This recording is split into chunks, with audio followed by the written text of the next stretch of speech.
Yes ma'am, जिनको आया था उन्होंने किया था। अच्छा ठीक है, तो क्या रिजॉल्व हुए इश्यूज? यस मैम हो गए थे। ठीक हो गया। किसी को दोबारा री एग्जाम की परमिशन मिली है?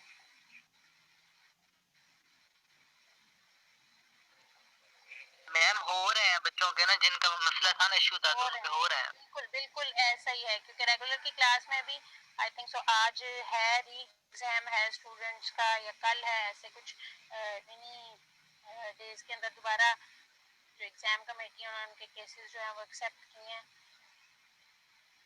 तो फिर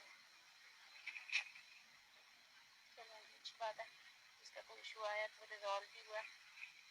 अच्छा जी, हाईएस्ट मार्क्स कितने अचीव हुए जी आपकी क्लास में? मैम 29। 29। अच्छा माशाल्लाह। और लोएस्ट लोएस्ट एवरेज कहाँ तक रही है? मैम नहीं पता।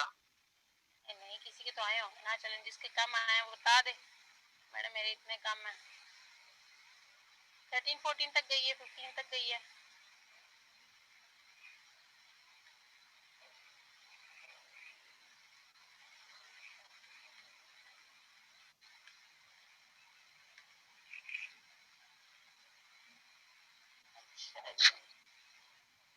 रेगुलर में तो हाईएस्ट 30 आउट ऑफ 30 है। मैम मेरे वो लास्ट एमसीक्यूज नहीं सबमिट हुआ था, मेरे सारे एमसीक्यूज ठीक थे। ठीक हो गया। नॉन सबमिशन के केस में भी बच्चे को जीरो ही कंसिडर होता है, तो ये थोड़ा सा ड्रॉबैक आपको आया होगा। जी मैम, वो मेरा एक सबमिट मुझे लास्ट वीक अगर वो सबमिट हो गया होता तो वो बहुत आसानी से हो जाता। अच्छा जी, और पेपर्स के बारे में कोई कुछ डिस्कस करना चाहे? अच्छा जी, 22 है लोएस्ट। इनामुल क्या है? इनामुल्ला के, इनामुल्ला आपके हैं 22? Yes ma'am. अच्छा ठीक है, चलें तो 22 है ऑन एवरेज लोएस्ट, तो फिर तो अच्छे मार्क्स है, क्योंकि आई थिंक सो रेगुलर की क्लास में है 14 है शायद मिनिमम मार्क्स। वेरी गुड जी, बेस्ट ऑफ लक। अच्छा, आपको इस तरह का मिड देने से अंदाजा हो गया। एक तो ये चीज़ मैं डिस्कस करना चाहूँगी कि फिलहाल डेट अनाउंस हो गई है यूनिवर्सिटी ओपन होने की फॉर द फिजिकल क्लासेस, जो कि है 1 फेब। ठीक है, तो होपफुली काफ़ी हद तक चांसेस हैं, ऑलमोस्ट 80% 80 to 90% चांसेस हैं कि 1 फेब को यूनिवर्सिटी फिजिकल क्लासेस के लिए ओपन होगी। अगर फिजिकल क्लासेस के लिए ओपन होगी तो फिर इंशाल्लाह हम लोगों का फाइनल भी फिजिकली होगा, लैब में, हॉल में, क्लास में, किसी तरीके से। ठीक है, तो प्रैक्टिस ये फॉलो नहीं की जाएगी कि आपको एमसीक्यूज की ही बेस पे सिर्फ आपका पेपर लिया जाए। जब फिजिकल पेपर लिया जाता है और जो फाइनल के पेपर के अंदर मार्जिन ज़्यादा होता है कंटेंट या डाटा के हवाले से, 50 मार्क्स का पेपर होता है, तो उसमें 10 to 12 मार्क्स के एमसीक्यूज इनकॉर्पोरेट तो किए जा सकते हैं, पर उसके अलावा कोई शॉर्ट आंसर क्वेश्चंस भी आ जाते हैं, लॉन्ग क्वेश्चंस भी आ जाते हैं। तो तब पेपर देने की और पेपर की तैयारी करने की प्रैक्टिस की जो है वो ऑल्टर हो जाएगी, वो चेंज हो जाएगी। एक तो ये बात। दूसरी ये बात आ गई कि अगर फॉर एनी रीजन और फॉर एनी सेक ये सेमेस्टर वाइंड अप ऑनलाइन के बेस पे ही करने का फैसला किया जाता है, तो आप उस प्रैक्टिस से गुजर चुके हैं। फिर फाइनल का पेपर भी आपका एमसीक्यू बेस ही होगा, 50 मार्क्स का ही होगा ऑफ कोर्स, और वो जितना भी कंटेंट है या जितना भी डाटा है जो आप आफ्टर मिड फाइनल के लिए कवर अप करेंगे, उसको एमसीक्यू बेस के लेवल पे ही फाइनल के लिए वैल्यूएट किया जाएगा। तो ये एक दो बातें जिसका माइंड में आप लोग ख्याल रखिएगा। फिलहाल फाइनल का पेपर क्या होगा, कैसा होगा, पैटर्न क्या होगा, इस पे टेंशन लेने की जरूरत नहीं है फिलहाल, क्योंकि अब हम आफ्टर मिड आ चुके हैं। तो हमने एक तो फाइनल के लिए देखना है कि फर्स्ट तक जो कंफर्मेशन है यूनिवर्सिटी ओपन होने की, उसका क्या फैसला होगा। ठीक है जी, तो स्क्रीन नज़र आ रही है, सेक्शन ऑफ 4 स्टार्ट करना है, the components of system unit. हाँ जी, स्क्रीन विजिबल है सबको? Yes Yes, ma'am. ma'am. Class के बाद शेयर भी कर दूंगी आपके साथ। Components of system unit, components किसे कहते हैं जी? सबसे पहली बात कौन बताएगा? Ma'am, components parts. किस मैम पार्ट्स को कहते हैं। कंपोनेंट्स कहा जाता है parts of any system unit residing in the computer system. आप कहते हैं कि वो कौन कौन से ऐसे physical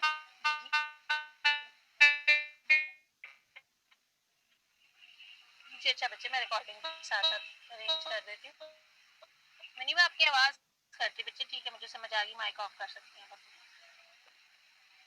components of system unit explain कर रहा है वो कौन कौन से ऐसे फिजिकल एस्पेक्ट्स हैं जिनसे मिलके आप कंप्यूटर सिस्टम को as a whole unit consider करते हो, जिसे सिस्टम यूनिट कहा जाता है। ठीक है, कंपोनेंट्स की बेसिस पे सिस्टम यूनिट की वर्किंग भी डिफर करती है। यानी हर कंपोनेंट, जैसे आप वॉशिंग मशीन ले लें, जैसे आप ओवन ले लें, जैसे आप रेफ्रिजरेटर ले लें, तो वो सारे का सारा कोई भी electronic device number of component से मिलके बनी, और हर कंपोनेंट अपनी एक डिफरेंट वर्किंग एडहेयर करता है। ठीक है, हर कंपोनेंट बेस करता है कि कोई कूलिंग कंपोनेंट होगा, कोई उसके फैन के सिस्टम को मॉनिटर कर रहा होगा, कोई उसके करंट को मॉनिटर कर रहा होगा, कोई उसकी एलईडी लाइट्स को, कोई करंट की फ्लक्चुएशन को। ठीक है, डिपेंड करता है कि किस तरह की वर्किंग उस कंपोनेंट के एंड पे प्रोग्राम की गई है, उससे मिलके ओवरऑल वर्किंग देखी जाती है किसकी? System unit. ओवरव्यू अगर देखें तो बताता है, डिफरेंशिएट बता रहा है various types of system unit के, फिर आइडेंटिफाई कर रहा है कि चिप्स क्या होती हैं, अडेप्टर कार्ड्स क्या होते हैं, यानी कंपोनेंट्स के नाम बता रहा है। ठीक है, ये ओवरव्यू है, इनको वन बाय वन करके आगे लेके चलते हैं। ठीक है, सिस्टम यूनिट क्या होता है बाय डिफॉल्ट, कैसे डिफाइन किया जाता है? इज अ केस, यहाँ केस का मतलब है एक ऐसा पार्ट, एक ऐसा हिस्सा that contains electronic components of the computer used to process data। ऐसे इलेक्ट्रॉनिक कंपोनेंट्स के केस को सिस्टम यूनिट कहा जाता है जो डेटा की प्रोसेसिंग के लिए इस्तेमाल किया जाता है। अगर मैं आपसे बाय वर्ड पूछूं तो आपको पता है कंप्यूटर, पूरे कंप्यूटर का कौन सा ऐसा पार्ट है जिसे ऑन द होल हम सिस्टम यूनिट कहते हैं? सीपीयू को कहा जाता है। ठीक है, जो ओल्ड वर्जन में अगर देखें तो हम डेस्कटॉप सिस्टम्स के अंदर वो एक स्टैंड अलोन सिस्टम होता था, या डेस्कटॉप पे वो हॉरिजॉन्टल या वर्टिकल की फॉर्म में सिस्टम कंसीडर किया जाता था। ठीक है, उसे आप क्या कहते थे? उसे आप सीपीयू का नाम देते थे। यहाँ वो कहता है कि सीपीयू एक ऐसे केस को कहा जाता है जो केस उन तमाम इलेक्ट्रॉनिक कंपोनेंट्स को एडहेयर करता है जो डेटा की प्रोसेसिंग के अंदर यूटिलाइज हो रहे हैं। क्या ये तो बाय वर्ड उसकी एक डेफिनेशन डिफाइन कर दी। उसके बाद आ गया inside the system unit on a desktop. यहाँ उसने जो पुराने ओल्ड वर्जन्स होते थे डेस्कटॉप पर्सनल कंप्यूटर्स के, उसकी बात की कि उसके अंदर कौन कौन से components, parts, pieces, whatever you name it, ठीक है, वो उसके अंदर रिसाइड कर। ड्राइव बे, जिन्हें हम आम फॉर्म में डेटा ड्राइव्स का नाम देते हैं, उसको कंप्यूटराइज्ड टर्म में ड्राइव बे का नाम, या बेस, बेस का मतलब है उसको रूलर कर दिया, एक से ज्यादा ड्राइव्स हो सकती है, जैसे फ्लॉपी ड्राइव होगी, डीवीडी ड्राइव हो गई, सीडी ड्राइव हो गई। ठीक है, फिर आपके पास पावर सप्लाई आ जाती है, उसका साउंड कार्ड आ जाता है, जो सिस्टम की साउंड को क्या करता है? कंट्रोल और मैनेज करता है। वीडियो कार्ड उसके डिस्प्ले को मैनेज करता है। प्रोसेसर आ गए और मेमोरी आ गई। उसके बाद हम बात करते हैं एक बहुत मेजर और मेन कंपोनेंट है जो पूरे के पूरे सिस्टम को क्या कर रहा है? होल्ड डाउन कर रहा है। मैम ड्राइव किसे कहते हैं? मैं बताती हूँ। ड्राइव कहते हैं जहां आप सीडी डालते हैं उसे सीडी ड्राइव कहा जाता है, जहां आप फ्लॉपी डाल देते हैं उसे फ्लॉपी ड्राइव कहा जाता है, डीवीडी इनपुट कर देते हैं उसे डीवीडी ड्राइव कहा जाता है। कंप्यूटराइज्ड टर्म में उसे ड्राइव बे के नाम से भी जाना जाता है। अगर किसी भी सीपीयू के अंदर मोर देन वन ड्राइव्स होती है, स्लॉट्स, सीडी डाली कभी सिस्टम के अंदर, कंप्यूटर के अंदर सीडी कभी इंसर्ट किया आपने? फाइका ने नो मैम। सुना तो है ना, सुना तो है ना कि कंप्यूटर में Yes, सीडी ma'am, डलती सुना। है, डीवीडी डलती है, पुराने ज़माने में फ्लॉपी डिस्क भी इनपुट या इंसर्ट की जाती थी, तो आप जिस स्लॉट के अंदर उसको इंसर्ट करते थे उस स्लॉट को ड्राइव कहते हैं, ठीक है। चलाने वाले को ड्राइवर कहते हैं और उस स्लॉट को क्या कहा जाता है, ड्राइव कहा जाता है। तो ड्राइव वे उसकी कंप्यूटराइज्ड टर्म है, कंप्यूटराइज्ड टर्म के तौर पे ड्राइव वे कहा जाता है। वैसे हम आम अल्फाज में सिर्फ ड्राइव कहते हैं कि सीडी ड्राइवर या सीडी ड्राइव के अंदर सीडी डालो, डीवीडी ड्राइव के अंदर डीवीडी इनपुट करो, ठीक है। तो ये ड्राइव वे कहता है। जी मैम, ओके मैम।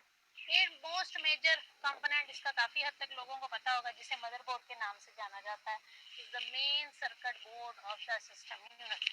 अगर मदरबोर्ड डिफॉल्टी है, आपका पूरा सिस्टम यूनिट डिफॉल्टी है।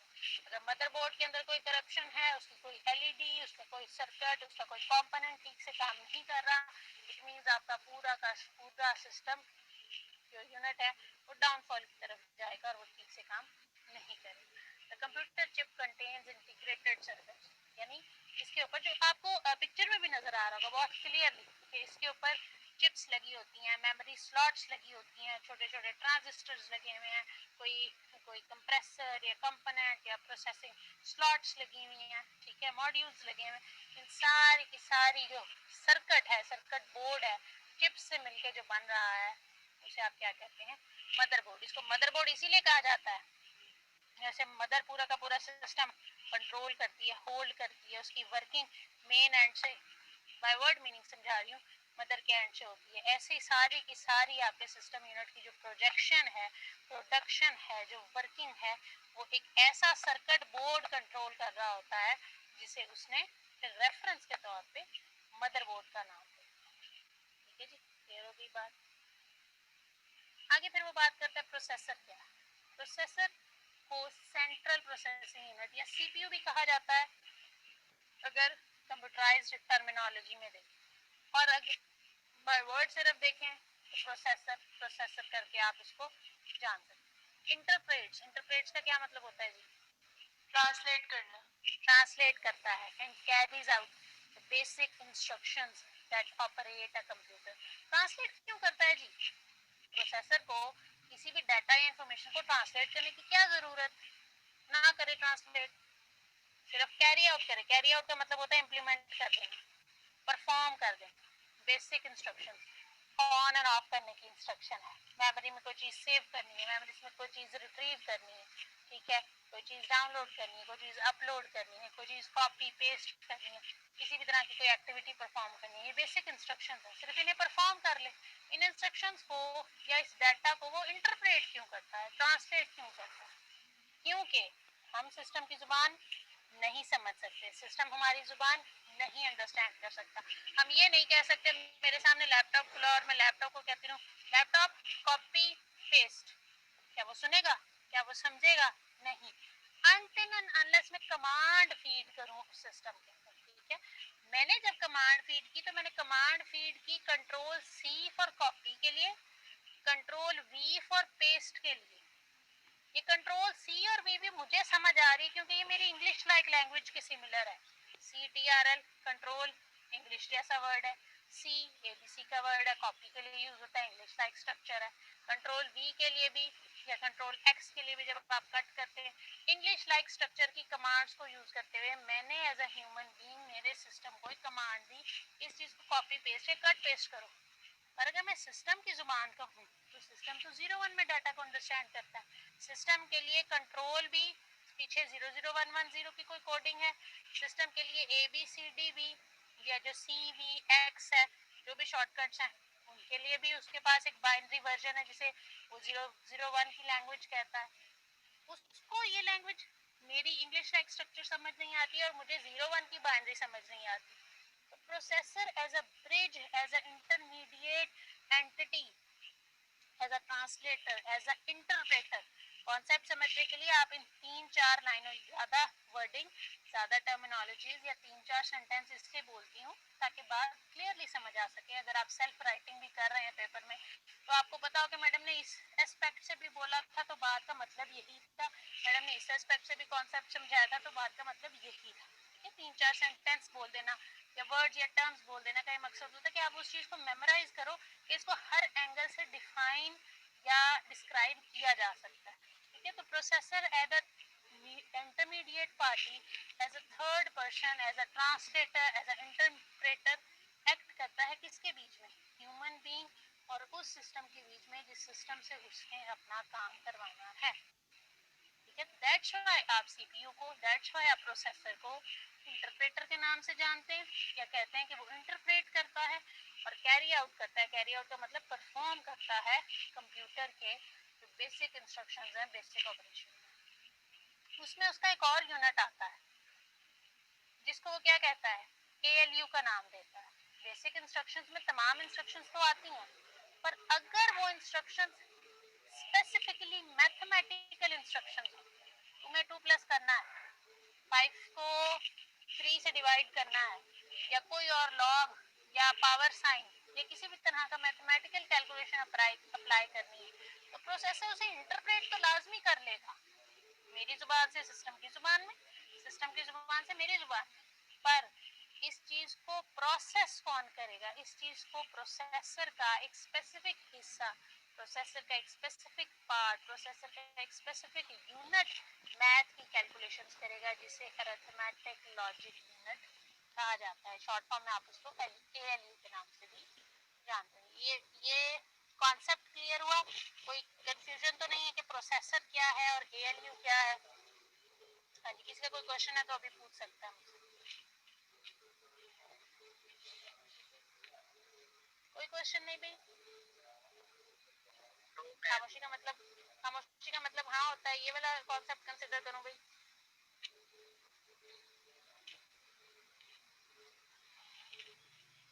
ठीक है। फिर आगे उसने थोड़ी सी क्लासिफिकेशन या टाइप्स इलैबोरेट कर दी बाय नेम। अब आप में से, अच्छा फिर वो बहुत ज्यादा यस मैडम या हो जाएगा, सिर्फ तो मुझे जीआर बताए, क्योंकि जीआर या सीआर को पता होगा। आपकी क्लास में मेजॉरिटी ऑफ लोगों के पास लैपटॉप है? सीआर या जीआर को पता होता है, इसीलिए मैं सिर्फ 2 लोगों से ही पूछ रही हूँ, बाकी सबसे अगर पूछने लगी तो फिर वो सारी माइक ऑन के यस मैडम हो जाएगा। नहीं है जीआर क्लास में? नहीं है मैम, ज्यादातर स्टूडेंट्स मोबाइल पर लेते हैं क्लास। ज्यादातर मोबाइल लैपटॉप है नहीं इसीलिए, या लैपटॉप है? मैं ये नहीं कह रही कि अभी आप क्लास किसके ले रहे हैं। अच्छा, जिसके पास है सिर्फ हैंड रेज करे, जूम वाला हैंड रेज। अच्छा, निम्रा के पास है, शाजमीना के पास है, नुमान, सुगरा, और जी मेजॉरिटी ऑफ लोगों के पास है, मरवा, इजा, जवेरिया, सबा, एमन। अच्छा जी, मैं और इकरा, मीना, उस्मान, बख्तावर, बिलाल। अच्छा, मेजॉरिटी के पास नहीं, पर कुछ अदद लोगों के पास है। जिनके पास नहीं है, जिनके पास लैपटॉप नहीं है, हाँ लैपटॉप देखा तो हुआ है या सुना तो होगा? यस मैम, देखा हुआ है। यस मैम, देखा हुआ है, सुना होगा, कजन के पास होगा, बड़े भाई के पास होगा, बड़ी बहन के पास होगा, किसी के पास होगा। लैपटॉप्स की अब जितनी भी टाइप्स या जितनी भी वेरिएशन या जितने भी वर्जन्स आ रहे हैं, उनमें अक्सर आपने लैपटॉप बाय करते हुए वर्डिंग सुनी होगी। बाय करते हुए, परचेज करते हुए, अक्सर सेल करते हुए भी लोग आपसे पूछते हैं कि आपका प्रोसेसर कितने कोर का है, मल्टी कोर प्रोसेसर। अब कोर का बाय वर्ड क्या मीनिंग है? ये इंग्लिश का वर्ड है कोर, बाय वर्ड क्या मीनिंग है? कोर किसे कहते हैं जी? फिजिक्स में अक्सर ये हम वर्ड सुनते हैं, फिजिक्स में सुना होगा, ज्योग्राफी में सुना होगा कोर, अंदरूनी हिस्सा। कोर अंदरूनी हिस्से को भी कहते हैं, ठीक है। इंटीरियर के अलावा नुमान मुझे नहीं समझ आई, नुमान ने बोला ma'am interior part of, interior बुनियादी पार्ट, जिसे जिसे अंदरूनी हिस्सा भी कहते हैं। अच्छा, एक और वर्ड यूज होता है कोर के लिए, क्योंकि मल्टी लिंगुअल लैंग्वेज है उर्दू या इंग्लिश भी, तो यहाँ इंग्लिश का वर्ड है, मोर देन वन मीनिंग्स हो सकते हैं। कोर का मतलब लेयर होता है, ठीक है। अंदरूनी हिस्से के अलावा आपको ये तो पता है प्रोसेसर अंदरूनी हिस्सा है, ये तो पता है जब हमने कह दिया कि central processing unit is the main part of your computer system, यानी वो मेन हब के तौर पे यूटिलाइज किया जाता है जो बिल्कुल centre of the system consider होता है, ठीक है। अच्छा जी, शाज़मीना आप बच्चे अटेंडेंस लेते हैं, मुझे एक दफ़ा अटेंडेंस का स्क्रीनशॉट ले लें। हाईएस्ट कैपेसिटी अभी 51, कौन लेता है अटेंडेंस? मैं लेती हूँ, मैं ले रही हूँ। अच्छा ठीक है, अच्छा आप ले लें, ठीक है। स्टूडेंट्स का थोड़ा सा इशू है, मोरलेस हो सकता है कोई फ्लक्चुएट करे, तो क्योंकि हाईएस्ट कैपेसिटी है तो आप अभी स्क्रीनशॉट ले लें, वो हाईएस्ट अटेंडेंस आ जाए। अच्छा जी, कोर कंसिडर किया जाता है as a central part as well as core का बाय वर्ड मीनिंग है लेयर। आपने सुना होगा कि earth is made up of multiple cores, यानी सबसे पहले अपर लेयर आती है अर्थ की, अगर ज्योग्राफी पढ़ी है किसी ने, आप लोगों ने पढ़ी होगी, साइंस स्टूडेंट्स हैं, ठीक है। फिर उसकी एक इंटरनल लेयर, फिर जब आप उसकी मैग्मा की लेयर तक यानी मैग्मा की कोर तक पहुंचते हैं, और एक सेंट्रल कोर भी है पूरे अर्थ के प्लैनेट की, ठीक है। यानी कोर्स कहा जाता है लेयर्स को। प्रोसेसर के केस में ये कंसिडरेशन आती है कि is there more than one processor attached और working in any computer system. अगर यस, तो देन दैट लैपटॉप और that computer system is known as multi core processor. दो प्रोसेसर लगे हुए हैं, इसका मतलब डुअल कोर सिस्टम है। चार प्रोसेसर लगे हुए हैं, इसका मतलब क्वाड कोर, क्वाड 4 के लिए यूज होता है ना, इसका मतलब क्वाड कोर प्रोसेसर है, ठीक है। फिर आपने और सुना होगा core i5, core i7, core i3, ठीक है। ये कोर्स डिफाइन करती हैं कि उस सिस्टम के अंदर एक से ज्यादा क्या, उस सिस्टम के अंदर एक से ज्यादा प्रोसेसर काम कर रहे हैं वर्किंग के लिए। If yes, then system is already known as multi core system. और जितनी कोर आप गिन लोगे उतनी कोर को आप dual core, quad core, core i3, core i5, core i7 के नाम से क्या कर सकते हैं, इलैबोरेट कर सकते हैं। जी इजा, आपका कोई क्वेश्चन है बच्चे? आपने हैंड रेज किया हुआ बच्चे, इससे पूछ रही हूँ। मैम वो मैं चलो चलो ठीक है, कोई बात नहीं, ठीक है। कोर्स के कॉन्सेप्ट समझ आ गया? कोई यस मैम। चलो चलो यस मैम। अब देखें, प्रोसेसर का एक ग्राफिकल स्ट्रक्चर आपको इस इमेज में दिखा दिया गया, ठीक है। इनपुट डिवाइसेस इंटरेक्ट करती हैं, ठीक है, आउटपुट डिवाइसेस से, पर बीच में जो उसके साथ इंटरेक्शन के लिए ब्रिज बनती है वो कौन सा, इनपुट से डाटा आया, मेमोरी में सेव हुआ, ठीक है, ये मेमोरी में प्रोसेसिंग हुई, और फिर इंफॉर्मेशन बन के वो आउटपुट के साथ आपको डिस्प्ले हो गया। वॉइस है तो सुनाई दे गया, कोई तस्वीर है तो दिखाई दे गया, ठीक है। अगर हार्ड फॉर्म में तो प्रिंट हो गया, मल्टीपल आउटपुट डिवाइसेस से आपको आउटपुट रिसीव हो गया। मेमोरी ने इंटरेक्ट किया स्टोरेज डिवाइसेस के साथ भी, ठीक है, एक्सटर्नल फ्लैश लगी है, कोई डीवीडी डाली है, कोई सीडी डाली है, ठीक है। और फिर मेमोरी ने इंटरेक्ट किया उस प्रोसेसर के साथ भी, जिस प्रोसेसर के दो कंपोनेंट्स हैं, एक उसका कंट्रोल यूनिट, ठीक है, जो कंट्रोल कर रहा है ओवरऑल प्रोसेसिंग, और दूसरा उसका ALU यूनिट जो उसके मैथमेटिकल ऑपरेशंस को क्या कर रहा है, परफॉर्म कर रहा है या कैलकुलेट कर रहा है। फिर वो कहते हैं कंट्रोल यूनिट की और प्रोसेसर की वन लाइनर उसने डेफिनेशन बता दी, is the component of the processor that directs and coordinates most of the operation of computer system. यानी ऐसा कंपोनेंट है जो कंप्यूटर सिस्टम के ज्यादातर ऑपरेशंस को क्या करता है, कोऑर्डिनेट करता है। कंट्रोल यूनिट के नाम से भी पता चलता है कि वो कंट्रोल करता है, ठीक है। फिर ALU क्या है, ALU परफॉर्म करता है arithmetic, comparison and other operations, ठीक है। कंपैरिजन के ऑपरेशंस हैं, less than, greater than, equal to के हैं, अरिथमेटिक ऑपरेशंस हैं, या कोई और ऐसे मैथमेटिकल फार्मूलाज हैं, ठीक है। वो सारे के सारे किसके थ्रू कंट्रोल किए जाते हैं, ALU। अच्छा जी, फिर आगे आपके पास आ जाती है फॉर एवरी इंस्ट्रक्शन प्रोसेसर करता क्या है, processor repeats a set of 4 basic operations her instruction के लिए। वो इंस्ट्रक्शन ऑन करने की है, वो इंस्ट्रक्शन ऑफ करने की है, वो इंस्ट्रक्शन कॉपी की है, वो इंस्ट्रक्शन सेव की है, वो इंस्ट्रक्शन फेच की है, वो डाटा इनपुट करने की है, वो डाटा आउटपुट करने की है।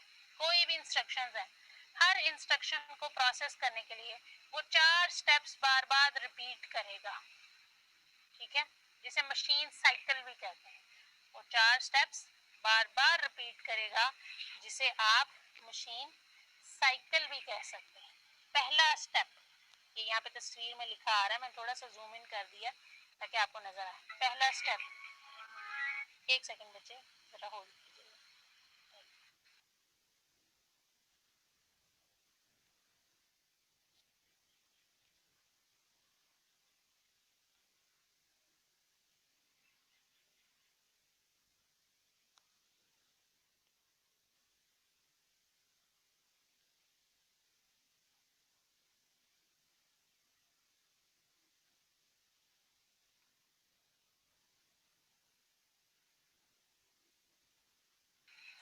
हाँ जी, हाँ हाँ, अच्छा।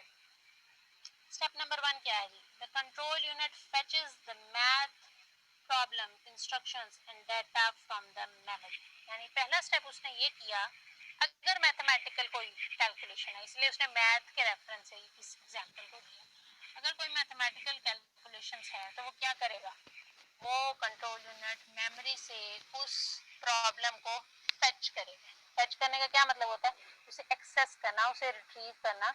एक्चुअली आपके डिस्प्ले तक वो रिजल्ट लेके तो आना है ना, फिर आपको कंप्यूटेशन का अंदाजा होगा, या फिर आप उस पर कोई ना कोई फॉर्मूला अप्लाई करेंगे या कैलकुलेशन अप्लाई करेंगे। तो पहले वो मेमोरी से उस मैथमेटिकल प्रॉब्लम को फेच करेगा, उस डाटा को। स्टेप 2 क्या है? The control unit decodes the math problem instructions and sends the instructions and data to ALU. उसने डिकोड किया कंट्रोल यूनिट ने। उसने कहा मेरा काम डिकोडिंग का, इंटरप्रिटेशन का, ट्रांसलेशन का तो है, पर मैं मैथ का कैलकुलेशन परफॉर्म नहीं कर सकता। वो मेरा दूसरा भाई करेगा जो कि ALU है। तो मैंने डिकोड कर दिया, मैंने उस मैथ की प्रॉब्लम को 001110 में कर दिया, पर मैंने किसको फॉरवर्ड आगे किया? ALU को किया। ALU आप इसे फर्दर क्या करें? कैलकुलेट करें। Step 3, the ALU perform calculations on the data. Data आ गया, ALU के पास 2 भी आ गया, ALU के पास प्लस भी आ गया, ALU के पास एक और 2 भी आ गया। अब ALU करेगा 2 + 2, ठीक है। और number 4 step, the results of the math problem are stored in the memory. Result को फिर अगेन स्टोर कर लिया जाएगा, ठीक है। अब वो उसने result as an example pictorial form में भी आपको दिखाया, ठीक है। देखें, स्टेप नंबर 1 वो टाइप कर रहा है कीबोर्ड से। स्टेप नंबर 2 कंट्रोल यूनिट आ रहा है, ठीक है। स्टेप नंबर 3 ALU से प्रोसेस कर रहा है। स्टेप नंबर 4 वो उसका कोई ना कोई रिजल्ट जनरेट कर रहा है और आउटपुट में उसे दिखा रहा है। यहाँ जैसे 4800 रिजल्ट है, वहाँ उसने इनपुट किया था 100 × 48, कंट्रोल यूनिट ने ट्रांसलेट किया 100 × 48, ALU ने प्रोसेस किया 100 × 48 = 4800, और 4800 को 4th स्टेप में उसने व्यू भी करवा दिया और मेमोरी में सेव भी कर दिया। बात क्लियर हुई? समझ आई बात की? जी ma'am. Yes ma'am. Yes ma'am. Next step कहता है मोस्ट करंट। अब इसको क्या कहा जाता है? इसे मशीन साइकिल कहा जाता है। अगर आपसे कोई पूछे पेपर में आ जाए, what do you mean by machine cycle, what are the 4 steps of machine cycle, ठीक है, तो आप क्या करेंगे? ये चारों स्टेप्स लिख सकते हैं, ये पूरी जो डिफाइन की गई है डेफिनेशन वो लिख सकते हैं। अच्छा, which part of the computer system controls the machine cycle? Processor, ठीक है। ये छोटे छोटे MCQ टाइप क्वेश्चंस आ सकते हैं, छोटे छोटे शॉर्ट आंसर क्वेश्चंस भी आ सकते हैं, जो माइंड में होने चाहिए कि क्वेश्चन इस तरीके से पूछा जा सकता है, ठीक है। नेक्स्ट आपके पास आगे मोस्ट करंट। मैम जी जी, मतिया, मतिया नाम है आपका बच्चे? मैम पीछे से एक क्वेश्चन पूछना था मैंने। पूछेगा। जी मैम।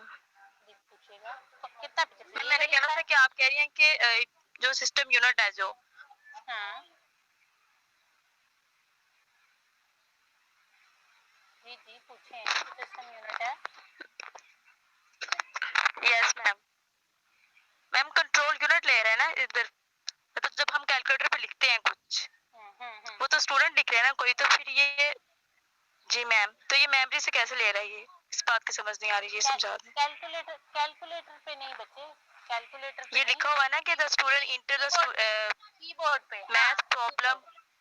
हाँ जी, कीबोर्ड पे जब वो टाइप करता है, अब आप ये देखें कि कीबोर्ड पे मैं A B C D type, जी मैम, जी कीबोर्ड पे मैं A B C D type कर रही हूँ। एक सेकंड, ये थोड़ा सा आगे चला गया। कीबोर्ड पे मैं A B C D type कर रही हूँ, तो क्या A B C D system के लिए न्यू है रिकग्नाइज करने के लिए, या कीबोर्ड पे मैं 2 मल्टीप्लाई बाय 5 कर रही हूँ, तो ये जो मल्टीप्लिकेशन का ऑपरेटर है ये पहले से प्री डिफाइंड है कहाँ, कंप्यूटर की मेमोरी में। जो 2 लिखा है वो पहले से उसकी बाइनरी कहाँ सेव है, वो कंप्यूटर की मेमोरी में। मैं अपनी तरफ से तो 2 टाइप कर रही हूँ, पर बैकएंड से उसने 2 की बाइनरी उठानी है मेमोरी से, क्योंकि वो क्या अंडरस्टैंड करता है, वो तो 001 अंडरस्टैंड करता है, और मैं 2 की जगह 001 मल्टीप्लाई बाय 110 नहीं टाइप कर रही, मैं टाइप कर रही हूँ अपनी जगह से 2। अब उस 2 को रिकग्नाइज कैसे करता है, वो अपनी मेमोरी से उस डाटा को फेच करता है कि 2 के अगेंस्ट क्या बाइनरी बनती है, उस बाइनरी को वो मेमोरी से फेच करता है, ठीक है, या उस 2 को वो वहां से फेच करता है, अगेन कंट्रोल यूनिट को कहता है इसने मुझे 2 मल्टीप्लाई बाय 2 करने को कहा है, काइंडली इसको डिकोड कर दो। टाइप करने वाला स्टूडेंट है, टाइप करने वाला ह्यूमन बीइंग है, पर वो जो हम टाइप करते हैं वो कंप्यूटर के लिए नया नहीं है, वो सारा का सारा डाटा रिकग्निशन के लिए पहले से मेमोरी में यूटिलाइज करने के लिए मेमोरी में पहले से प्री डिफाइन कर दिया गया है। क्या टू उसके लिए कोई नया है जो वो पहले टाइप करे तो वो समझे फिर मेमोरी में जाके सेव करे, टू उसके लिए नया नहीं है। टू उसके लिए नया अगर हो तो वो 2 की बाइनरी कभी ना बना सके, वो 2 की बाइनरी इसीलिए बना सकता है, वो एबीसी को बाइनरी में इसीलिए कन्वर्ट कर सकता है क्योंकि मेमोरी में ये सारा का सारा जो भी हम डाटा फीड करते हैं किसी न किसी फॉर्म में पहले से डिफाइन कर दिया गया कि अगर यूजर ये टाइप करेगा तो तुमने उससे इस शक्ल में समझना है, अगर यूजर ये टाइप करेगा तो तुमने उसका मतलब ये लेना है अपनी जुबान में, और तुम्हारी जुबान में उसको जब तुम कंप्यूट कर लोगे तो अगेन कंट्रोल यूनिट क्या करेगा, उसको ट्रांसलेट करके इंटरप्रेट करके हमें हमारी जुबान में स्क्रीन पे दिखा देगा, स्पीकर में सुना देगा, प्रिंटर में प्रिंट करके दिखा देगा। ठीक है, अब बात क्लियर हुई?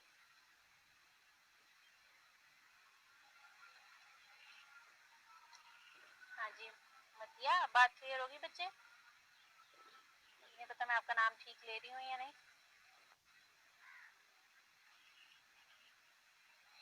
अच्छा जी चलें, शायद वो डिस्कनेक्ट हो गई है क्या है। बाकी स्टूडेंट्स को बात समझ आ गई? हाँ जी मतिया, आपको भी समझ आ गई? जी मैम। चलो ठीक। नेक्स्ट वो कहता है most current personal computer supports pipelining, जो सबसे ज़्यादा करंट पर्सनल कंप्यूटर्स हैं, ये पहले ज़माने में बात की गई थी मशीन साइकिल की। अच्छा बच्चे ऐसा है? Yes ma'am, thank you ma'am, आ गई है।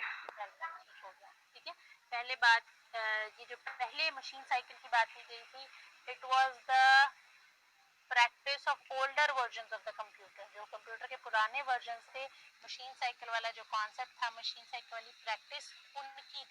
अब जो लेटेस्ट पर्सनल कंप्यूटर्स आ रहे हैं वो मशीन साइकिल का कॉन्सेप्ट यूज नहीं करते प्रोसेसिंग करने के, वो पाइपलाइनिंग का कॉन्सेप्ट यूज करते हैं। पाइपलाइनिंग ऐसे ही है, लाइन बनाओ जी सबको टिकट मिलेगी, लाइन बनाओ, तुम्हारी भी बात सुनी जाएगी। ए लाइन ए अल्फाबेट वाले पहले आ रहे हैं, बी अल्फाबेट वाले अगर line A B C D alphabetically बनाई गई है, अगर लाइन एज वाइज बनाई गई है, छोटी एज वाले पहले आ रहे हैं, बड़ी एज वाले बाद में आ रहे हैं। अब तुम बताओ तुम्हारा क्या मत। अगर लाइन एरिया वाइज बनाई गई है तो सरगोदा वाले पहले आ रहे हैं, फिर खुशाब वाले आ रहे हैं, फिर जोराबाद वाले आ रहे हैं। अगर लाइन किसी और तरीके से पहले बनाई गई तो जो पहले आ रहा है पहले सर्व कर दें, इसे कहते हैं पाइपलाइनिंग का कॉन्सेप्ट। होता क्या है, processor begins fetching a second instruction before it completes the machine cycle for the first instruction। Processor क्या करता है, पाइपलाइनिंग के कॉन्सेप्ट में लाइन बन गई है ना, लाइन में जो पहले खड़ा है, हाँ जी आपको क्या चाहिए, मुझे ये इधर आके बात अपनी करो, मैं दूसरे से भी उसका सवाल या उसका पेज पकड़ लूँ। दूसरे का जब कॉन्सेप्ट साथ साथ चल रहा है, दूसरे को सर्विस प्रोवाइड की जा रही, दूसरे का 2+2 सॉल्व हो रहा है, तीसरे तुम अपना पेज पकड़ा दो। ठीक है, पाइपलाइनिंग के अंदर हर नेक्स्ट आने वाली इंस्ट्रक्शन को फेच कर लिया जाता है अनटिल अनलेस पहली मशीन साइकिल अभी प्रोसेस में होता है। अच्छा बच्चे अजान हो रही, मैं जरा अजान सुन लूँ फिर आप कंटिन्यू करें। पेपर पैटर्न क्या डिसाइड किया जाता है, कई दफ़ा एमसीक्यूज नहीं आते, सिर्फ लॉन्ग और शॉर्ट आंसर क्वेश्चंस होते हैं। कई दफ़ा अगर कोई टीचर लॉन्ग क्वेश्चन नहीं दे रहा, 5 मार्क्स तक के मैक्सिमम क्वेश्चंस दे रहा है, तो वो शॉर्ट आंसर क्वेश्चंस और सिर्फ एमसीक्यूज या 5 मार्क्स के क्वेश्चंस दे सकता है। ठीक है, तो जो पेपर पैटर्न डिसाइड होता है उसकी बेसिस पे ही फिर उस तरह के क्वेश्चंस आते हैं। मैम मार्क्स कितने होते हैं लॉन्ग क्वेश्चन के? बच्चे मार्क्स डिफाइन कर दिए जाते हैं, 50 मार्क्स को डिवाइड किया जाता है। अगर 10 मार्क्स के एमसीक्यूज आ गए हैं और आपने 20 मार्क्स के शॉर्ट आंसर क्वेश्चंस रखे हैं, तो पीछे आप 20 के क्या लेंगे, लॉन्ग क्वेश्चंस लेंगे। और अगर आपके पास आपने 20-30 की डिवीजन की है और एमसीक्यूज ऐड नहीं किए, तो 20 मार्क्स के शॉर्ट आंसर क्वेश्चंस आ जाएंगे, 30 मार्क्स के लॉन्ग क्वेश्चंस आ जाएंगे। तो डिपेंड करता है कि आपके पास डिवीजन कैसी है। ठीक है जी, हम पाइपलाइनिंग का कॉन्सेप्ट देख रहे थे कि मशीन लर्निंग विदाउट पाइपलाइनिंग होगी तो कैसे परफॉर्म करेगी। वो ऐसे ही परफॉर्म करेगी कि शाज़मीना आई, शाज़मीना के पीछे आपके पास एमन है और फिर रिदा है और फिर आयशा है। ठीक है, शाज़मीना से मैंने रिजल्ट फेच किया, मैंने उस रिजल्ट को डिकोड किया। इसका मतलब शाज़मीना के पीछे एमन जो दूसरी इंस्ट्रक्शन है वो एज इट इज वेट करेगी जब तक शाज़मीना की पूरी कैलकुलेशन सॉल्व होके मेमोरी में सेव नहीं हो जाती। ठीक है, फिर दूसरी इंस्ट्रक्शन एमन की आई, एमन से डाटा फेच किया गया, डिकोड किया गया, एग्जीक्यूट, स्टोर। ठीक है, ये सारा काम यानी one by one.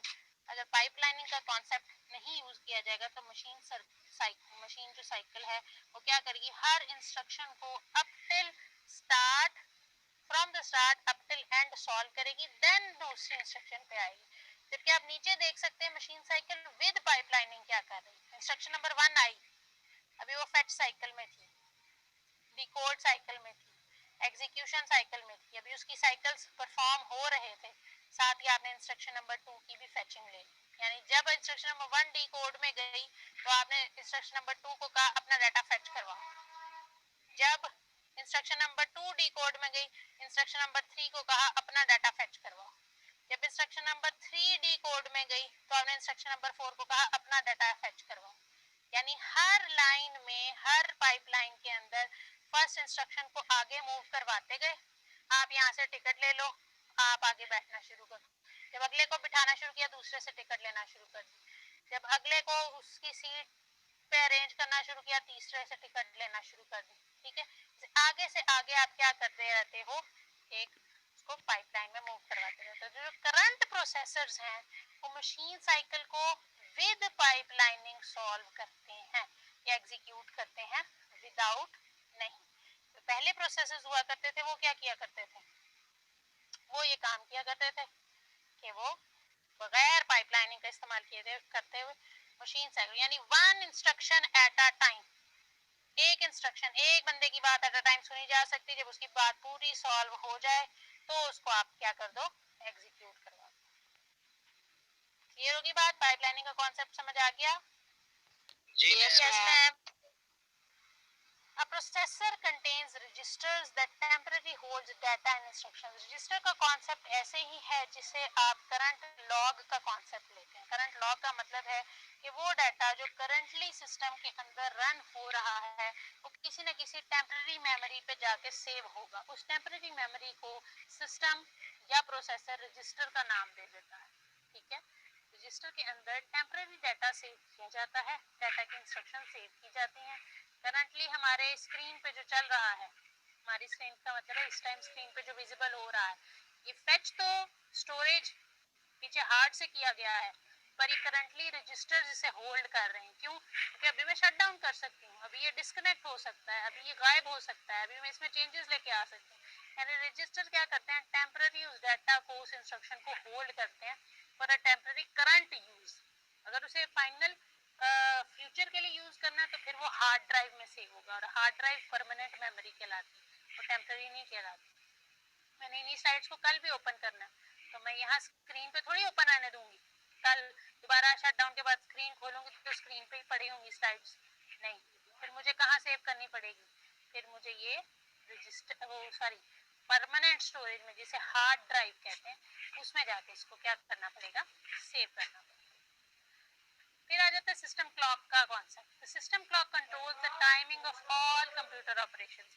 System clock ये डिफाइन करती है, जिसे हम कहते हैं आसान अल्फाज में स्पीड डिफाइन करती है, सिस्टम की पेस डिफाइन करती है कि हर इंस्ट्रक्शन कितने टाइम में एग्जीक्यूट हो रही है, हर ऑपरेशन कितने टाइम में एग्जीक्यूट हो रहा है। ठीक है, वो जो टाइम है वो कौन मॉनिटर करता है, वो कौन कंट्रोल करता है, system clock. The pace of the system clock is called the clock speed, उसे क्लॉक स्पीड भी कहा जाता है। क्लॉक की जो स्पीड है and is measured in gigahertz, आपका किस हद तक डाटा प्रोसेस हो रहा है। क्लॉक डिफाइन करती है 50 गीगाहर्ट्ज, 1 गीगाहर्ट्ज, 2 गीगाहर्ट्ज। ठीक है, इसको सिस्टम क्लॉक कहा जाता है। प्रोसेसर का एक कंपोनेंट क्या था, सिस्टम यूनिट सीयू। दूसरा कंपोनेंट क्या था, एएलयू। तीसरा कंपोनेंट क्या है, ऑन द होल मदरबोर्ड भी एक कंपोनेंट है, किसका, सिस्टम यूनिट का ही। फिर सिस्टम यूनिट के अंदर रजिस्टर्स भी आ गए, सिस्टम यूनिट के अंदर प्रोसेसर्स भी आ गए। मोर देन वन है तो मल्टी प्रोसेसिंग प्रोसेसर कहलाएगा। ठीक है, अगर सिंगल है तो सिंगल प्रोसेसर सिस्टम कहलाएगा। फिर सिस्टम क्लॉक भी किसका पार्ट है, सिस्टम यूनिट का, on the whole system unit का पार्ट है। ठीक है, पर प्रोसेसर के अंदर डिफाइन किया जाता है। The leading manufacturers of personal computer. जी जी मैम वो सिस्टम क्लॉक वाला तो रिपीट कर दो। ठीक है, मुझे बताओ क्या समझ नहीं आई सिस्टम क्लॉक वाला। ठीक है, सिस्टम क्लॉक होती क्या है। जी मैम इसकी डेफिनेशन। सिस्टम क्लॉक प्रोसेसर के अंदर इस बात को डिफाइन करती है कि आपके कंप्यूटर के ऑपरेशंस की टाइमिंग क्या होंगी। टाइमिंग का मतलब है फेच कितनी जल्दी करेगा, डिकोड कितनी जल्दी करेगा, ट्रांसलेट या ऑपरेट कितनी जल्दी करेगा, उसके बाद जो सिस्टम ने स्टोर करना है वो कितनी जल्दी करेगा। ये जो जल्दी है ये किससे डिफाइन किया जाता है, टाइमिंग से। ठीक है, और टाइमिंग का ताल्लुक किससे होता है, घड़ी से। लाइन में जो पहले आया, पाइपलाइन में पहली इंस्ट्रक्शन आई, कितनी देर में वो पहली इंस्ट्रक्शन फेच हो रही है, कितनी देर में वो पहली इंस्ट्रक्शन डिकोड हो रही है तो मैं दूसरी को फेच करने लग जाऊं। टाइमिंग कम है तो इंस्ट्रक्शंस जल्दी जल्दी फेच और डिकोड और स्टोर और ट्रांसलेट होने लग जाएंगी। टाइमिंग सिस्टम क्लॉक की ज्यादा है तो इंस्ट्रक्शन फेच होने में भी टाइम लेंगी, डिकोड होने में भी टाइम लेंगी, ऑपरेशंस कैलकुलेट होने में भी टाइम लेंगे, स्टोर होने में भी टाइम लेंगे। तो इस टाइमिंग को मॉनिटर कौन करता है, सिस्टम के अंदर एक पार्ट मॉनिटर करता है जिसे वो सिस्टम क्लॉक का नाम देता है। ठीक है, उसको मेजर किया जाता है गीगाहर्ट्ज में। ठीक है, अब बात समझ आ गई। जी ma'am, thank you ma'am. Welcome. The leading manufacturers personal computers के कौन कौन है, इंटेल है, एएमडी है। हम कह रहे हैं जी इंटेल का प्रोसेसर लगा हुआ है या एएमडी का प्रोसेसर लगा हुआ है। जैसे आप कहते हैं लैपटॉप किसका है, एचपी का है, तो एचपी कंपनी है। लैपटॉप या कंप्यूटर बनाने वाली एक कंपनी है, पर मेरे लैपटॉप के अंदर प्रोसेसर हो सकता है इंटेल का लगा हो, यानी मदरबोर्ड इंटेल का मदरबोर्ड लगा हो, इंटेल की चिप्स लगी हो। और मेरे लैपटॉप के एचपी के लैपटॉप में हो सकता है एएमडी का प्रोसेसर लगा हो। तो मैन्युफैक्चरर कहते हैं बनाने वाले को। तो कौन कौन सी कंपनीज है, तो लिस्ट में कुछ कंपनीज के नाम लिखे गए हैं। ठीक है, इंटेल और एएमडी दो मेन कंपनीज हैं जो प्रोसेसर्स बनाते हैं। Determine how you plan to use a new computer before selecting a processor। तो कहते हैं प्रोसेसर सेलेक्ट करना है तो पहले ये डिफाइन कर लो कि अपने कंप्यूटर को आपने यूज किस तरीके से करना है। आप में से कई लोगों ने या मुझसे रेगुलर की क्लास में पूछा था कि मैडम हमारे पास कंप्यूटर के कितने सब्जेक्ट्स आगे आने हैं, क्या हम लैपटॉप खरीद लें। तो मैंने कहा था कि आपके पास फिलहाल अगर दूसरा कोई सब्जेक्ट आया कंप्यूटर का तो वो 3rd या 5th सेमेस्टर में आएगा। मैंने रेगुलर की क्लास को बताया, रेगुलर की क्लास ने मुझसे कल पूछा है। ठीक है, क्योंकि मुझे पता नहीं है कि आपकी डिग्री के अंदर मैथ की यानी बीएस मैथ की डिग्री के 4 सालों के अंदर कंप्यूटर के कितने सब्जेक्ट्स आते हैं। कई डिग्रीज ऐसी हैं जिनमें कंप्यूटर के माइनर में 2 सब्जेक्ट्स आते हैं, एक फर्स्ट में आ जाता है, एक थर्ड में आता है, या एक थर्ड में आता है और एक 5th में आ जाता है। कंप्यूटर एप्लीकेशन के नाम से आ जाएगा, ई कॉमर्स के नाम से आ जाएगा। मुझे कंफर्म अभी इसीलिए नहीं है क्योंकि मुझे बीएस मैथ के 4 सालों के सब्जेक्ट्स का नहीं पता कि कौन कौन से सब्जेक्ट्स आते हैं। प्रोस्पेक्टस में देखा जा सकता है कि कौन कौन से सब्जेक्ट्स आते हैं, यानी उसके बेस पे आपका एक सवाल है कि क्या हमारा कंप्यूटर का इस्तेमाल कितना है, मैं कौन सा वाला प्रोसेसर सेलेक्ट करूं। अब एक बंदा कहता है मैंने पबजी गेम कंप्यूटर पे चलानी है, मैंने नीड फॉर स्पीड चलानी है, मैंने कॉल ऑफ ड्यूटी चलानी है, मैंने गेमिंग के लिए कंप्यूटर लेना है, तो मैडम अब मैं कौन सा प्रोसेसर लूँ? तो मैं उसे कहूँगी आप भाई कोर i7 लो, इसकी मल्टी क्लियर्स हो कोर की, या क्वाड कोर प्रोसेसर लो, क्योंकि एक प्रोसेसर पे इतनी हैवी गेम्स लोड मेंटेन नहीं कर सकेंगे। तो वो कहता है सिलेक्ट करने से पहले ये प्लान जरूर डिसाइड कर लो कि आपने कंप्यूटर को इस्तेमाल कैसे करना है। अगर आपने उसका इस्तेमाल डिफाइन कर लिया तो उसकी बेसिस पे ही आप फिर कंप्यूटर के प्रोसेसर की सिलेक्शन करेंगे।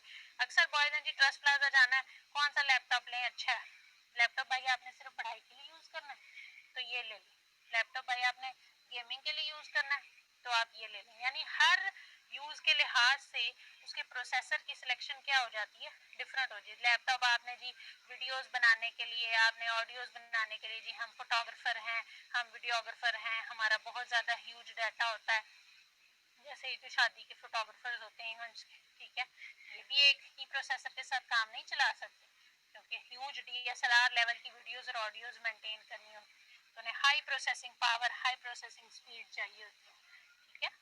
तो ये सिलेक्शन डिफाइन करना जरूरी है, उसका यूज डिफाइन करना जरूरी है।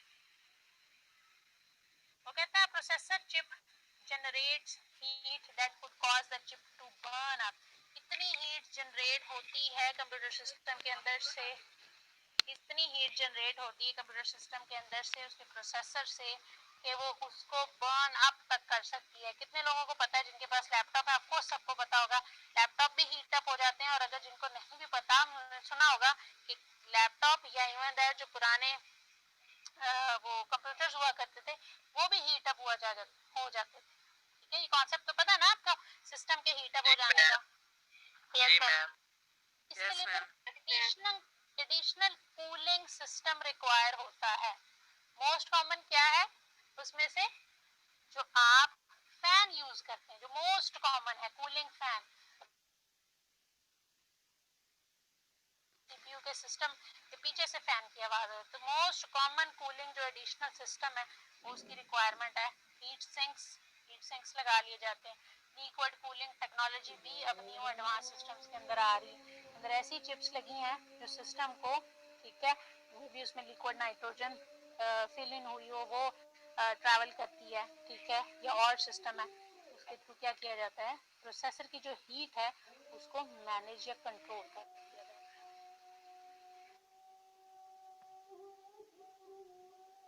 है। फिर इंशाल्लाह हम कल की लेक्चर में पढ़ेंगे। Parallel processing uses multiple processor. Parallel किसे कहते हैं भाई? जिनके दरमियान जीरो का एंगल बने, जितने दरमियान जीरो का एंगल बने, या पैरेलल कहते हैं travelling in a same direction. यानी अगर मैं आप में से शाजमीना को और एमन को कहूँ कि आपके पास दो टास्क हैं, आपने यहाँ से यूनिवर्सिटी अपने डिपार्टमेंट से यूनिवर्सिटी के गेट तक जाना है, पर इन अ पैरेलल मैनर, तो आप क्या करेंगे, आप कोई रास्ता ऐसा सेलेक्ट नहीं करेंगे जो आपके एक दूसरे के रास्ते को कट करता हो, या आप दोनों को एक असाइनमेंट दिए, दोनों को एक टास्क दिया और उसे कहा कि पैरेलली इसे सॉल्व करें, आप भी इसे करना अभी शुरू करें, आप भी इसे करना अभी शुरू करें। आप जब इसके स्टेप नंबर 2 पे होंगे तो आपको भी इसके स्टेप नंबर 2 पे जाना है, आप जब इसके लास्ट स्टेप को कर रहे होंगे आपने भी इसके लास्ट स्टेप को करना है। इसे कहते हैं पैरेलल प्रोसेसिंग करना।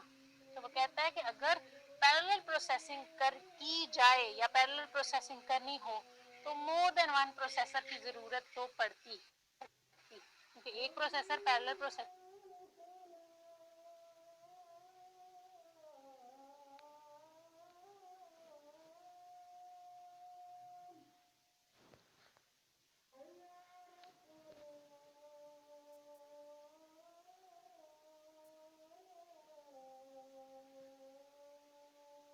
साइमल्टेनियसली का मतलब होता है एक साथ, to execute a single program or task. एक ही प्रोग्राम को, एक ही टास्क को एग्जीक्यूट करने के लिए आपको मल्टी प्रोसेसर्स की जरूरत पड़ती है in case of parallel processing. अगर प्रोसेसर ही एक है तो उसे पैरेलल प्रोसेसिंग नहीं कहेंगे, उसे मल्टी प्रोसेसर भी नहीं कहेंगे, उसे कहेंगे सिंगल प्रोसेसर सिंगुलर प्रोसेसिंग, ठीक है।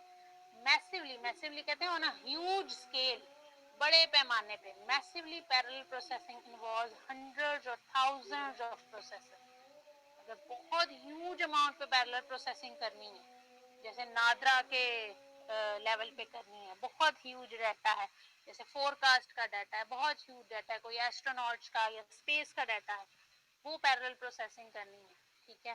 फिर hundreds of thousands of processors चाहिए पैरेलल प्रोसेसिंग करने। वो पिक्चर में दिखा रहा है कंट्रोल प्रोसेसर, एक प्रोसेसर को, दूसरे को, तीसरे को, फोर को, ठीक है, प्रोसेस कर रहा है, और हर प्रोसेसर अपने रिजल्ट को कंबाइन करके आपको क्या दिखा रहा है, आपको आउटपुट जनरेट करके दे रहा है। तो पैरेलल प्रोसेसिंग से फायदा क्या होता है, कौन बताएगा, हैंड रेज कीजिएगा। पैरेलल प्रोसेसिंग से फायदा क्या होता है, कॉन्सेप्ट नहीं समझ आया।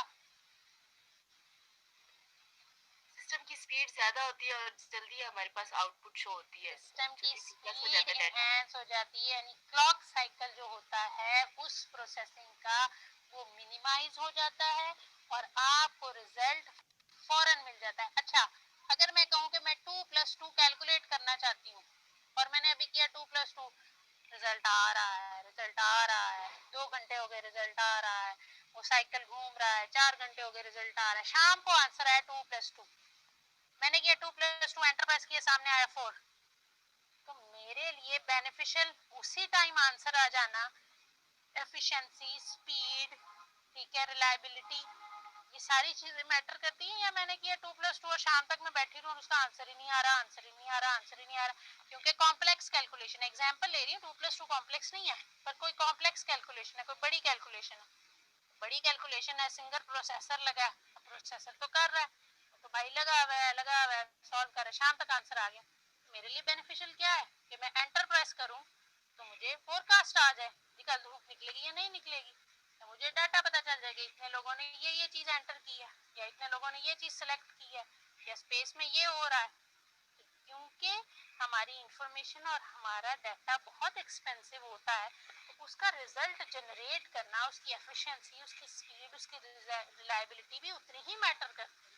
तो पैरेलल प्रोसेसिंग आपको बेनिफिट देती है एफिशिएंसी का, स्पीड का, क्विक रिस्पांस का, रिलायबिलिटी का, ठीक है। और ये बहुत बड़े बेनिफिट्स हैं। अगर किसी भी कंप्यूटराइज्ड मशीन का इस्तेमाल करते हुए आप रिजल्ट्स एक्वायर करना चाहें, वो कौन चाहेगा कि मैं रिजल्ट शाम तक मुझे मिले, ठीक है। हर कोई ये चाहेगा कि अगर मैं कंप्यूटराइज्ड टेक्नोलॉजी यूज कर रही हूँ, अगर मैं कंप्यूटर सिस्टम का इस्तेमाल कर रही हूँ, तो क्या कंप्यूटर सिस्टम भी मैं शाम तक रिजल्ट दे? नहीं, फौरन रिजल्ट। फिर मेरे ह्यूमन मैनुअल काम करने में और कंप्यूटराइज्ड काम करने में क्या डिफरेंस रहा, ठीक है। तो ये सारे बेनिफिट्स हैं किसके, टाइम का भी बेनिफिट, स्पीड का, टाइम का, ठीक है। टाइम बच गया, अभी रिजल्ट आया, अभी रिजल्ट आगे फॉरवर्ड हुआ, अभी इंफॉर्मेशन फॉरवर्ड होगी, सबको पता चल गया, उसकी बेसिस पे और कोई फैसले लेने थे ले लिए गए, ठीक है। रिजल्ट आया शाम तक, टाइम तो वेस्ट हो रहा है शाम तक, अभी रिजल्ट ही नहीं सिस्टम जनरेट कर। पैरेलल प्रोसेसिंग का और मल्टी प्रोसेसर्स का बहुत ह्यूज एडवांटेज है, जो हम मॉडर्न टेक्नोलॉजी में क्या करते हैं, अवेल करते हैं। बात क्लियर हो गई, समझ आ गई? Yes ma'am. चलो जी बच्चे, आज के लिए बहुत है, ठीक है। और नेक्स्ट स्लाइड डाटा रिप्रेजेंटेशन इंशाल्लाह कल से स्टार्ट करेंगे, ठीक है। और आज के लिए इतना ही। मैं आपको शेयर कर दूंगी लेक्चर आपके ग्रुप में, उसको एक दफ़ा देख लीजिएगा, ठीक है जी। और कोई बात पूछनी, कोई मसला मसाइल, ठीक है जी। आज के लिए इतना काफ़ी है। Yes ma'am. Yes ma'am. चलो जी, इसको एक यस दफ़ा मैम। Yes ma'am. कल की क्लास अल्लाह में मुलाकात होती है जी। अल्लाह हाफिज हाफिज। मैम। अल्लाह हाफिज।